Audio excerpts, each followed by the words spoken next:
Assalamualaikum warahmatullahi wabarakatuh. Jumpa lagi di video Umi. Hai bunda hebat semuanya, bermaka pere, menter paring kasihatan serta kaberkatan. Bentar lagi sudah masuk bulan Ramadan nih bunda. Apa saja sih persiapan yang sudah bunda-bunda siapkan?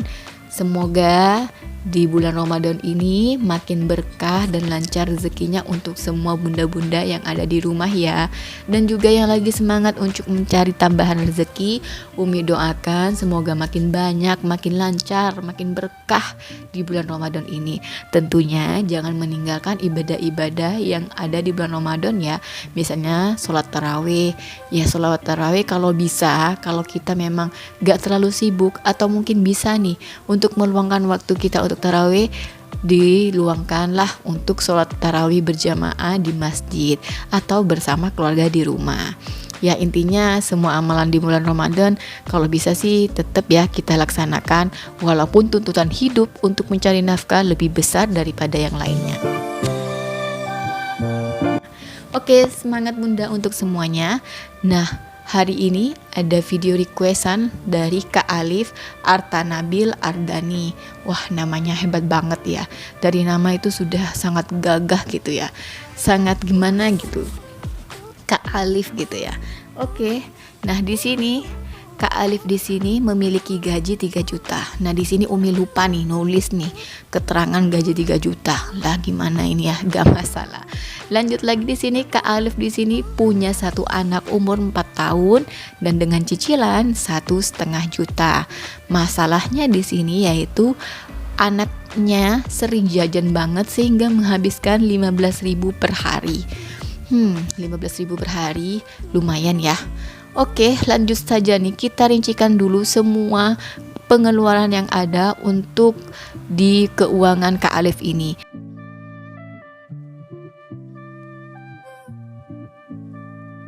Yang pertama tetap nih kita tulis dulu rinciannya semuanya untuk mengatur keuangan pendapatan dan pengeluaran yang ada selama 1 bulan. Dengan gaji yang pertama 3 juta dan kemudian ada zakat 75.000 dan dilanjutkan dengan cicilan yang pertama kali yang harus dibayar adalah 1.500.000. Nah, di sini Umi lupa lagi nih nulis zakat nih. Padahal sudah dirinci tuh dari awal zakat itu ada gitu loh. Tapi gak masalah ya. Kita tulis di sini saja zakat 75.000. Totalnya itu senilai 1.425.000. Nah, dalam perincian apapun itu kita tulis nih, misalnya ada pengeluaran terbesar atau beberapa pengeluaran, kita tulis dulu tuh sisanya berapa supaya kita bisa mereka apakah cukup nih sisa yang kita berikan ini, sisa yang kita total ini cukup untuk memenuhi kebutuhan yang harus kita berikan di selanjutnya gitu loh. Nah, sisanya di sini adalah 1.425.000. Lanjut dikurangi dengan PLN, PDAM, Umi ambil yang terumum saja 200.000. Kalau memang kurang ditambahkan lagi, kalau lebih ya dikurangi. Intinya ini yang terumum saja ya. Kemudian beras 150.000, ada kebutuhan bulanan 200.000, kebutuhan dapur 100.000, kemudian ada bensin suami nih 200.000. Ini tuh semuanya dalam kondisi umum ya. Kalau memang ada yang salah, ada yang kurang, silakan diperbaiki dengan sesuai kemampuan dan kebutuhan masing-masing. Dan di sini menyisakan sisa 775.000. Nah, sisa 775.000 kita akan ambil lagi untuk belanja pasar mingguan. Nah, belanja pasar mingguannya ini kita ambil terhematnya 100.000 per minggu. Jadi 400.000 per bulan dan menyisakan sisa 375.000.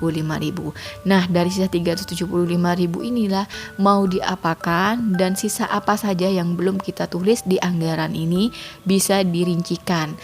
Biasanya tuh kalau Umi merincikan untuk keuangan memang seperti itu. Kita lihat dulu tuh pengeluaran yang wajib dikeluarkan dulu dalam 1 bulan. Setelah itu baru deh sisanya itu bisa untuk kita cicilkan ke yang lainnya. Misalnya ada tabungan atau mungkin ada keinginan yang ingin dibeli atau mungkin ada hobi yang ingin diberikan, terserah.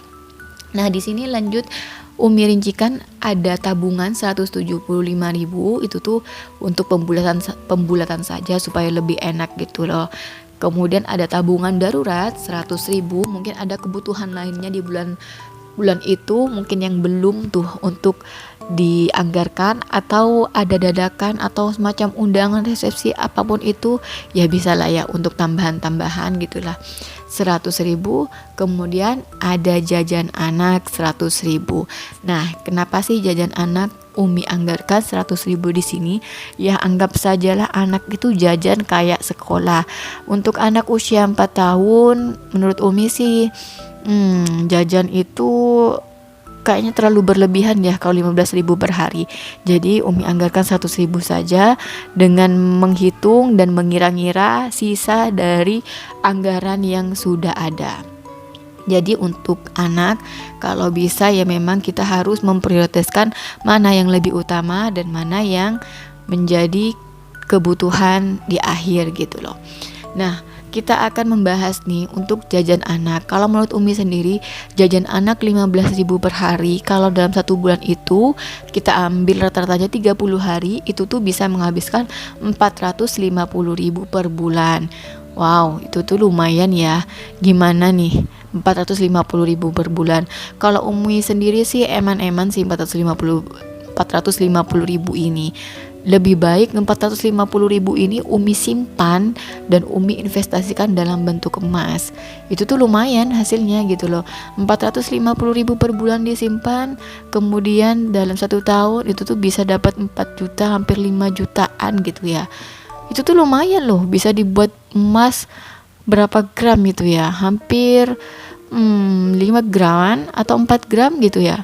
Lumayan kan ya, itu untuk investasi untuk anak ke depan, untuk biaya kuliah atau apapun itu tuh sangat lumayan gitu loh. Dan gimana sih cara mengurangi jajan untuk anak? Nah, kalau Umi sendiri untuk mengurangi jajan anak itu, yang pertama adalah buat kenyang anak di rumah. Jadi ketika anak melek mata tuh, bangun tidur mata, kita sajikan makanan kesukaan anak. Atau kalau boleh ya kita kasih makan aja lah gitu, sebelum mereka mengenal atau tahu jajanan di luar. Nah itu tuh tips yang pertama untuk anak yang suka jajan. Ini tuh Umi terapkan untuk ketiga anak Umi gitu loh. Jadi tiap pagi mereka tuh gak bakalan jajan, karena apa? Kondisi perut mereka sudah kenyang dan mereka tidak bakalan lapar mata lagi ketika melihat snack-snack yang berkeliaran di luar sana. Yang kedua, buat jajanan sendiri. Nah, buat jajanan sendiri di sini maksudnya untuk apa nih? Untuk menghindari snack yang berlebihan. Karena kalau anak belanja snack di luar itu kayaknya kurang bagus ya. Itu, dan ini tuh juga bermanfaat untuk stok snack di rumah. Jadi kalau anak pengen jajan, ya kita kasih aja tuh snack yang sudah kita buat, misalnya nugget lah, atau cilok, atau cireng, atau apapun itulah snack-snack yang bisa kita buat, atau cuma hanya roti-roti biasa saja, atau bola-bola coklat yang kesukaan anak. Intinya memanfaatkan sedemikian rupa bahan-bahan yang ada di rumah, dan juga tentunya dengan budget sesuai dengan yang ada di rumah. Tapi kalau Umi sendiri sih biasanya untuk snack itu ya mungkin cuma buat cilok gitu loh, kemudian cireng, setelah itu apa ya, intinya yang murah-murah dan lebih hemat gitu, kayak roti, donat itu dibulet-buletin, kemudian diberi misis atau gula halus di atasnya, itu tuh sudah enak banget. Itu tuh sudah cukup untuk anak jajan di rumah. Dan selanjutnya, kebanyakan jajan itu sangat tidak baik untuk kesehatan. Ini tuh ada cerita ya, bukan cerita lagi sih, memang ini kisah nyata. Beberapa saudara dari Umi itu punya anak yang sering jajan tuh karena memang males untuk sarapan di rumah dan kebiasaan yang jelek di rumah. Akhirnya apa? Anak tersebut terkena suatu penyakit yang mungkin menyerang di satu bagian organnya, dan ini tuh kata dokternya karena kebanyakan zat yang terdapat dalam snack.